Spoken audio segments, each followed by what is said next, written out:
Morning students. Previous lecture में हमने pituitary gland खत्म कर लिया था। आज का हमारा ग्लैंड है पीनियल ग्लैंड। कोई भी ग्लैंड कहाँ प्रेजेंट है हमारी बॉडी में, वेयर इट इज प्रेजेंट, इसका ओवरव्यू मैंने आपको प्रीवियस लेक्चर्स में दे दिया है। पीनियल ग्लैंड कहाँ प्रेजेंट है ये आप मुझे कमेंट सेक्शन में बताएंगे। वैसे तो मैं बताऊंगी ही, लेकिन आप भी मुझे कमेंट सेक्शन में कमेंट करें। ठीक है, चलते हैं, स्टार्ट करते हैं। पीनियल ग्लैंड कहाँ प्रेजेंट होती है, सॉरी किस शेप की होती है, पाइन शेप की। अच्छा, आपने पाइन का प्लांट देखा है जो मतलब बर्फीले एरियाज में पाए जाते हैं। हाँ, तो वहाँ पे जो पाइन के प्लांट होते हैं उस शेप का होगा, पाइन शेप्ड का होगा कौन, पीनियल ग्लैंड। कहाँ प्रेजेंट होगा, on the dorsal surface, on the dorsal side of diencephalon. What is diencephalon? अच्छा, हम लोग का डॉर्सल सरफेस क्या है, अगर हमारी बॉडी का डॉर्सल साइड क्या होगा, डॉर्सल साइड जो है वो हमेशा वर्टिबल कॉलम का रीजन होता है। तो हम लोग की वर्टिबल कॉलम किधर है, पीछे की साइड में है, तो वो हमारा डॉर्सल साइड है। और ये जो ये फेस का साइड है उसको वेंट्रल व्यू कहते हैं हमेशा। तो किसी भी पार्ट में डॉर्सल साइड आपको समझ में आया, डॉर्सल साइड और वेंट्रल साइड क्या होगा, वेंट्रल साइड जो होगा वो इनर साइड होगा एक तरह से, और डॉर्सल साइड जो होगा वो अपर साइड होता है। आई होप आप समझ गए होंगे। तो कहाँ प्रेजेंट है, on the dorsal side of diencephalon. Diencephalon क्या है, diencephalon is a part of brain which includes thalamus, hypothalamus and pituitary gland. So जब मैं आपको नर्वस सिस्टम पढ़ाऊंगी तो नर्वस सिस्टम में बताऊंगी जो ब्रेन के पार्ट होते हैं, fore brain, mid brain, hind brain. तो फोर ब्रेन के पार्ट में थैलेमस पार्ट आता है। ठीक है, तो थैलेमस से अटैच ही रहता है डायनसेफ्लॉन, मतलब इंक्लूडेड है डायनसेफ्लॉन के अंदर थैलेमस, हाइपोथैलेमस और pineal gland. Okay, I hope आपको समझ में आ गया, और इसको मैं डिटेल में आपको जब नर्वस सिस्टम पढ़ाऊंगी तो बता दूंगी। नेक्स्ट चलते हैं, कॉल्ड इपिफाइसिस सेरिब्री। इपिफाइसिस सेरिब्री क्यों कहते हैं इसको, देखिए मैंने आपको बताया था कि जो pineal gland, sorry pituitary gland होती है वो होती है हाइपोफाइजियल ग्लैंड, बताया था। जो पिट्यूटरी ग्लैंड होती है उसको हाइपोफाइजियल ग्लैंड कहते हैं, क्योंकि वो हाइपोथैलेमस के लोअर साइड में प्रेजेंट होती है। लेकिन यहाँ पे है पीनियल ग्लैंड जो होती है वो थैलेमस के, मान लीजिए थैलेमस है, उसके अपर साइड में प्रेजेंट होती है। इपिथैलेमस के ऊपर प्रेजेंट होता है, मतलब हाइपोथैलेमस से वो प्रेजेंट होता है ये ग्लैंड, इसलिए इसको इपिफाइसिस कहते हैं। पिट्यूटरी ग्लैंड को क्या कहते हैं, हाइपोफाइजियल ग्लैंड, क्योंकि वो हाइपोथैलेमस के लोअर साइड में प्रेजेंट होती है। और इसको इपिफाइसिस क्यों कहते हैं इस ग्लैंड को, क्योंकि ये इपिथैलेमस के जस्ट अबव साइड में प्रेजेंट होती है, या हाइपोथैलेमस के अबव पोर्शन में प्रेजेंट होती है। ईपी का मतलब ही होता है as a part, upper part और upper portion. Okay, so used for this word is used as a epiphysis cerebri. Cerebri is used for brain। कभी भी ये वर्ड है cerebrum is related with brain, इतना तो आप जानते होंगे। तो that is why called it is epiphysis cerebri। Okay, next चलते हैं, सेकंड स्मॉलेस्ट एंडोक्राइन ग्लैंड कहा जाता है इसको। फर्स्ट स्मॉलेस्ट एंडोक्राइन ग्लैंड कौन सी थी, आप कमेंट सेक्शन में लिख के मुझे बताएंगे। वेट इसका कितना होता है, 150 ग्राम्स। सबसे इंपॉर्टेंट है ये, function as a function, regulate sleep wake cycle और सर्केडियन रिदम और बायोलॉजिकल क्लॉक। देखिए आपकी बॉडी को, आपके इन्वायरमेंट में ये साइकिल चलती है कैसे, जैसे ही रात होती है आपको होता है कि हाँ अब सोने चले जाना चाहिए, अब आपका स्लीपिंग टाइम हो गया। जैसे ही दिन होता है, डे टाइम होता है, तो आपको लगता है कि हाँ अब आपको जग जाना चाहिए। तो ये बॉडी का ही क्लॉक होता है। बॉडी में कुछ हार्मोन्स रिलीज होते हैं जिसकी वजह से ये आपको महसूस होता है कि हाँ रात हो गई है तो अब हमें सोने जाना चाहिए, और दिन हो गई है तो हमें जगना चाहिए। और देखिए आजकल क्या हो रहा है कि टेक्नोलॉजीज की वजह से लोग लेट नाइट सोते हैं। लेट नाइट सोने की वजह से उनका जो हार्मोनल बैलेंस है वो बिगड़ जा रहा है, इसी को हार्मोनल इम्बैलेंस कहते हैं। अभी मैं आगे पढ़ाऊंगी कौन सा हार्मोन रिलीज होता है। तो that is called biological clock in our body. तो अगर क्वेश्चन आता है आपका कि बायोलॉजिकल क्लॉक से रिलेटेड ग्लैंड कौन सी है, तो आंसर क्या होगा, pineal gland. Okay, next, regulate sexual behaviour and menstrual cycle. Menstrual cycle जो होती है फीमेल में चलती है, पीरियड वाली साइकिल। ठीक है, ये जब मैं रिप्रोडक्टिव सिस्टम पढ़ाऊंगी तो उसको भी डिटेल में बताऊंगी, don't worry for it. Regulate sexual behaviour जो भी है मेल और फीमेल दोनों में, उसको रेगुलेट करने का काम करती है। Okay, that's it. इसको नोट डाउन कर लीजिए आप लोग, फिर हम नेक्स्ट चलते हैं।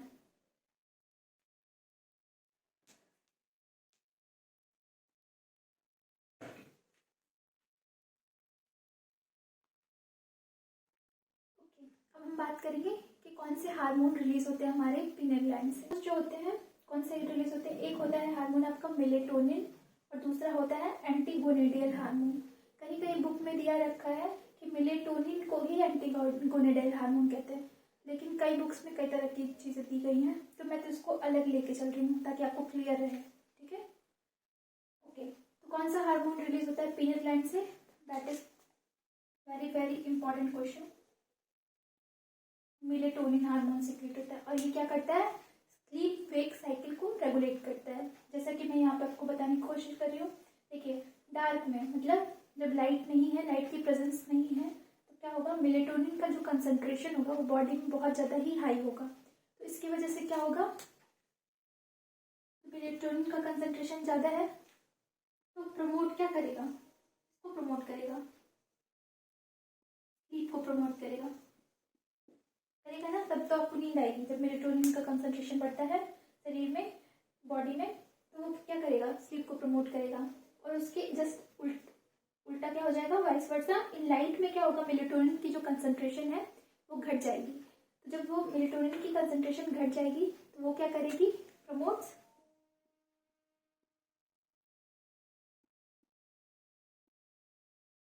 या वेकअप कॉल देगी आपको कि आपको जग जाना है, वेकअप कॉल करेगी, वेकअप को प्रमोट करेगी, मतलब आपको जगाएगी।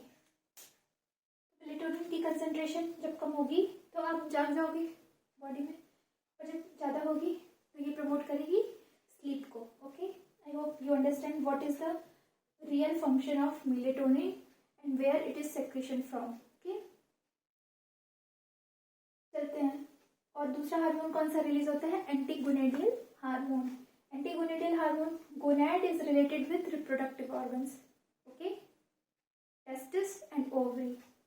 ओके, तो जीएनएच जो होता है, मैंने आपको बताया था ना, पिट्यूटरी ग्लैंड से GNH, hypothalamus region, RH release होता है, और वहाँ से फिर पिट्यूटरी ग्लैंड से एफएसएच और एलएच रिलीज होता है। व्हाट इज द रोल, या आप हमको कमेंट सेक्शन में लिख के बताएंगे what is the role of FSH in male and what is the role of LH in male. दोनों में मेल फंक्शन बताना है कमेंट सेक्शन में।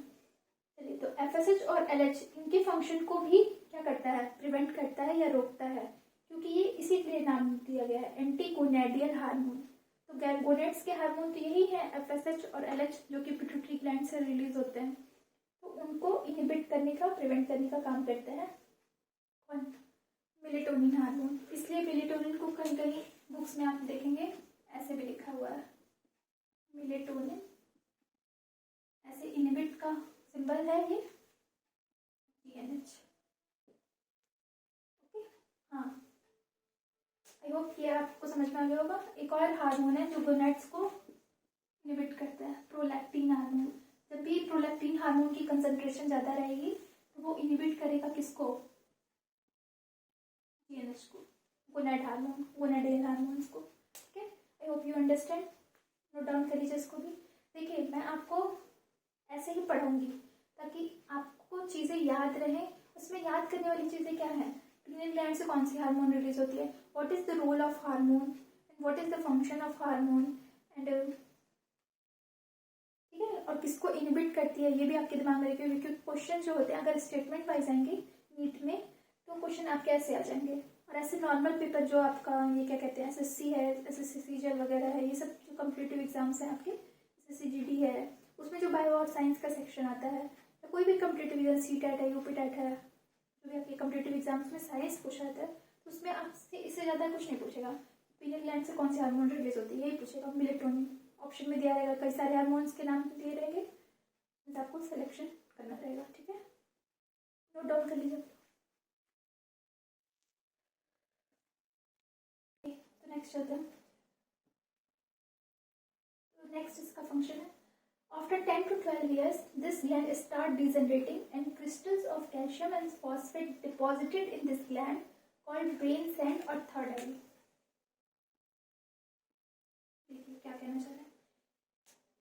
यूजुअली जब हम लोग की एज हो जाती है 10 to 12 ईयर्स की, तो ये जो पीनियल ग्लैंड है वो डिजनरेट होने लगती है।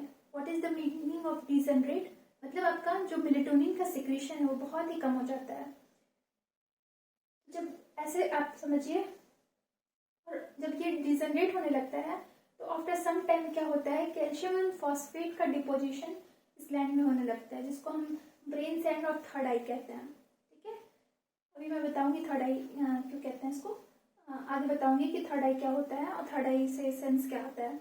एक क्या कहते हैं, एक एनिमल है जिसका नाम है तुआत्रा, ऐसे करके नाम है तुआत्रा, ये आप लोग नेट पे सर्च कर लीजिएगा। तुआत्रा एक एनिमल है, ठीक है, जिसमें थर्ड आई पाई जाती है।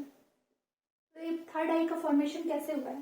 कैल्शियम फॉस्फेट की डिपोजिशन से। तो ये क्वेश्चन पूछ सकता है कि थर्ड आई का फॉर्मेशन किस एनिमल में होता है। इसको एक और नाम से जाना, इसको आई थिंक एक और नाम से जाना जाता है, स्फेनोडॉन। स्फेनोडॉन, इससे भी सर्च कर सकते हैं, स्फेनोडॉन। Next, in lower organism, pineal gland is associated with change in body color. That is लिखा हुआ है, sorry, that is pigmentation. इसी को मेटाक्रोसिस कहते हैं। सेंटेंस का मतलब क्या है? पिनियल ग्लैंड जो होती है, देखिए पिनियल ग्लैंड का रिलेशन होता है आपका मिलेनियम पिगमेंट से। अगर मिलेटोनिन का कंसंट्रेशन ज़्यादा है, मान लीजिए मिलेटोनिन का कंसंट्रेशन ज़्यादा है, वहाँ पे मिलेनियम पिगमेंट जो होगी वो कम होगी, कम सीक्रेट होगी। जैसे ऐसे समझिए कि यहाँ पे मैंने एग्जांपल दिया है कि जो केव ड्वेलर्स होते हैं, केव ड्वेलर्स मतलब जो गुफाओं में जो बर्ड्स हैं, चाहे बटरफ्लाइज हैं, मॉथ्स हैं, ये सब जो जितने भी मतलब इंसेक्ट्स है वगैरह जो भी हैं लोअर ऑर्गेनिज्म, वो क्या होते हैं, उसमें देखा होगा आपने किसी फ्रॉग को देखा है किसी केव ड्वेलर में, पानी वाली जगह पे, अंधकार वाली जगह पे, उनकी बॉडी की देखिए वहाँ पे मेलेटोनिन की कंसंट्रेशन ज़्यादा है। डार्क भाई केव ड्वेलर्स हैं तो वहाँ पे डार्क की कंडीशन ज़्यादा है, और जहाँ डार्क ज़्यादा है वहाँ पे मेलेटोनिन की कंसंट्रेशन ज़्यादा होगी और सिक्रेशन ज़्यादा होगा बॉडी में। तो वहाँ पे वो किसको इनहिबिट करेगा? मिलेनियम पिगमेंट को। मिलेनियम क्या होता है? मिलेनियम आपको कलर प्रोवाइड करता है, स्किन कलर। देखिए अगर आपकी बॉडी में मिलेनियम की कमी है, आप उतने ही फेयर लाइट कलर के होंगे, और अगर आपकी बॉडी में मिलेनियम की कंसंट्रेशन ज़्यादा है, मिलेनियम पिगमेंट की कंसंट्रेशन ज़्यादा है, तो आपका स्किन का कलर क्या होगा? डार्क होगा। मतलब कुछ लोग सांवले होते हैं, सांवले टाइप के, तो वो इसी पिगमेंट की वजह से होते हैं। कुछ लोग डार्क कलर के होते हैं। तो बॉडी का कंसंट्रेशन इस पर डिपेंड करता है कि आपकी बॉडी में मिलेनियम कितना सिक्रेट हो रहा है, कितना बन रहा है। ठीक है, तो मेलेटोनिन की कंसंट्रेशन जहाँ ज़्यादा होगी वहाँ पे मिलेनियम कम होगा, और मिलेनियम पिगमेंट के लिए रिस्पॉन्सिबल होता है। किसके लिए रिस्पॉन्सिबल होता है? पिगमेंट के लिए। जब मिलेनियम कम बन रहा है तो पिगमेंटेशन भी लो होगा। यहीं पे ये चीज़ वर्डिंग दी हुई है आपकी, केव ड्वेलर्स में लो पिगमेंटेशन पाया जाता है। मतलब जो अंधकार वाली जगहों पे जो लोग पाए जाएंगे, जो भी लो ऑर्गेनिज्म पाए जाएंगे, वो उनमें पिगमेंटेशन लो होगी। फ्रॉक्स वगैरह में देखिए वो भी येलोइश कलर के होते हैं जो डार्क कलर में पाया जाता है। ठीक है, आई hope you understand what I am saying. Okay, तो ये नोट डाउन। अच्छा, इस प्रोसेस को कहते क्या है, ये बहुत इंपॉर्टेंट है। मेटाक्रोसिस, change in body color, that process is called metacrosis in lower organism. Okay, so write down कर लीजिए आप लोग।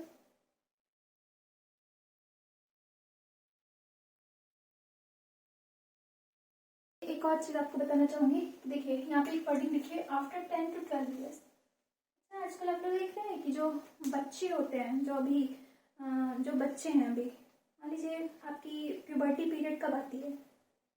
12 ईयर्स के बाद ही आती है ना। तो यहाँ पे वही सेंटेंस लिखो, जब आप 12 ईयर्स के होते हैं तब आपका जो रिप्रोडक्टिव साइकिल है वो अच्छे से वर्क करना स्टार्ट कर देता है।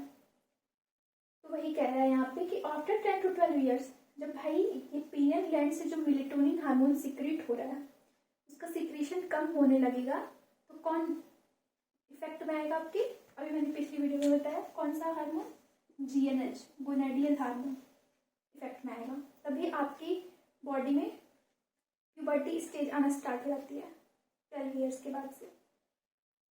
12 ईयर तक क्यों नहीं आती है? क्योंकि पीनियल ग्लैंड आपकी अच्छे से वर्क करती रहती है और आफ्टर 10 to 12 ईयर्स ये डिजेनरेट होने लगती है। आपका कौन सा GnH गोनाडियल हार्मोन वर्क करने लगता है। ठीक है, अगर आपको फिर से नहीं समझ में आ रहा है तो आप बैक करके वीडियो देख सकते हैं मैं क्या कहना चाह रही हूँ।